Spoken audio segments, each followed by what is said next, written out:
What's going on, guys? This is Sneed from Sneed Mobile Tech, and in today's video let's talk about the second of two congressional hearings in regards to the Sprint and T-Mobile merger.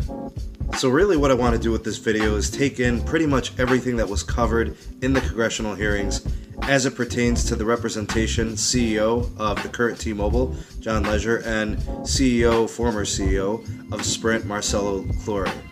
So what I'm going to do is go over all of the major events and the different topics that were covered in the merger's congressional hearings, and I'll just kind of go through them as a list as they kind of happened chronologically.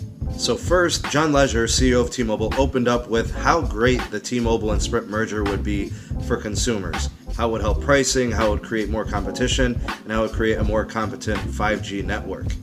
And of course, in typical Sprint fashion, as in recent times, Marcelo went ahead and talked about how broke Sprint was and how they would be unable to compete in the future in terms of 5G and other LTE provisions. Then a representative by the name of Shelton discussed how bad mergers were for economics and for jobs and other types of American concerns in terms of the citizens of the US. Then Representative Sohn came up and talked about competition and pricing, and it was pretty evident she was anti-merger, as she also stated, which was something interesting, that she herself was a T-Mobile customer but did not want to see the T-Mobile and Sprint merger happen. She was definitely anti-merger. She also made a big shtick about how she herself did not believe in all of the different promises that T-Mobile was making in terms of not raising pricing and things of that nature.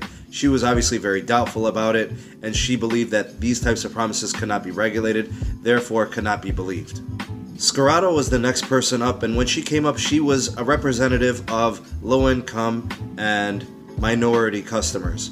She wanted to make sure that she made it clear that the merger was not going to be helping these customers in this segment, and they would be some of the most directly affected by the merger.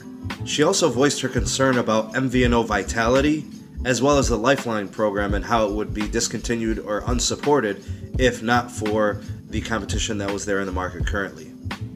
Representative Bennett came up next, and he was kind of talking about how rural America needed to be well represented in this particular merger, and he was especially doubtful of this, and he was also anti-merger.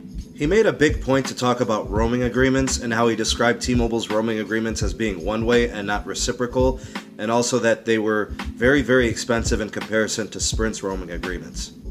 This was actually later on refuted by John Legere when he was talking about how the roaming agreements, at least 70% of them, were reciprocal, and he was talking about the competitive nature on how they were not that expensive compared to Sprint. Probably the most important that I think Bennett brought up was the idea that rural America needs to see more fiber. He wanted to see that there was an actual true fiber installation process that was going to be benefiting rural America. He didn't want to see an emphasis on satellite or wireless provisions without fiber being installed throughout many parts of rural America. What I found to be very funny and entertaining, actually, he brought up the false ringtone lawsuit that T-Mobile had endured last year and how they received a very expensive fine for those false ringtones. That false connectivity that we saw in last year's lawsuit was really a big thing, and I think a lot of people kind of overlooked it, but he made a big point to mention it. The next person up that kind of commented on the merger was the representative from Georgia, and he grilled John Legere really, really hard.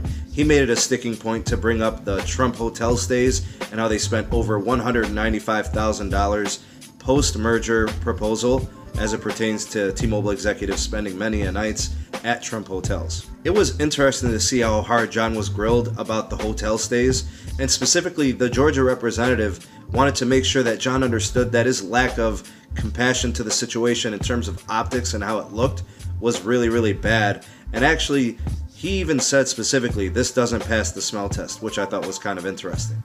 Probably the most damning part of this was the fact that the state representative from Georgia said that there may have been a violation in terms of spending that type of money at the president's hotels.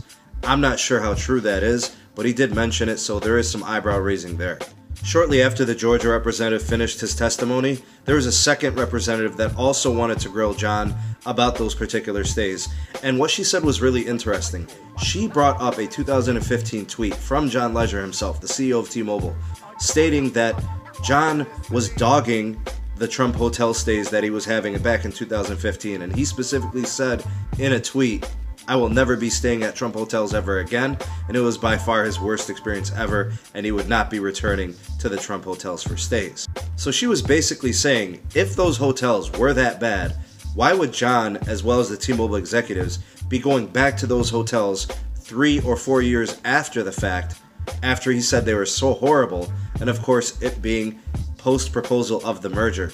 She questioned it, and John actually didn't respond very well to those statements and questions. Another topic that was brought up was the topic of ZTE and Huawei and other Chinese equipment manufacturers.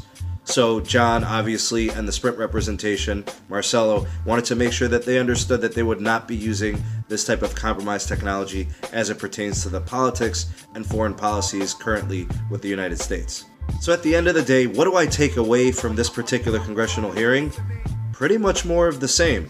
Some oppose, some support. While the input of these representatives clearly do matter, I'm not really sure how much it's going to impact the merger. At the end of the day, there are two parties left to make a decision: the Department of Justice and the FCC. However, what I will say about the total kind of climate of this particular merger congressional hearing is the merger didn't look good.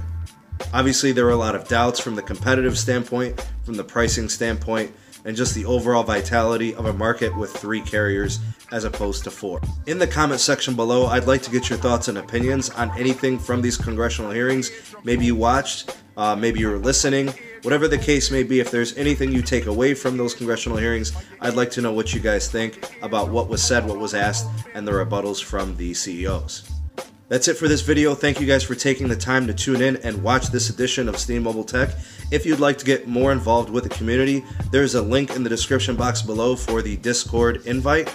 Also, you could participate in what we have going on with the Sneed Mobile Tech on Patreon, so there's a link below there as well. If you would like to continue to support the channel, please like the video, share it, subscribe to the channel if you haven't done so already.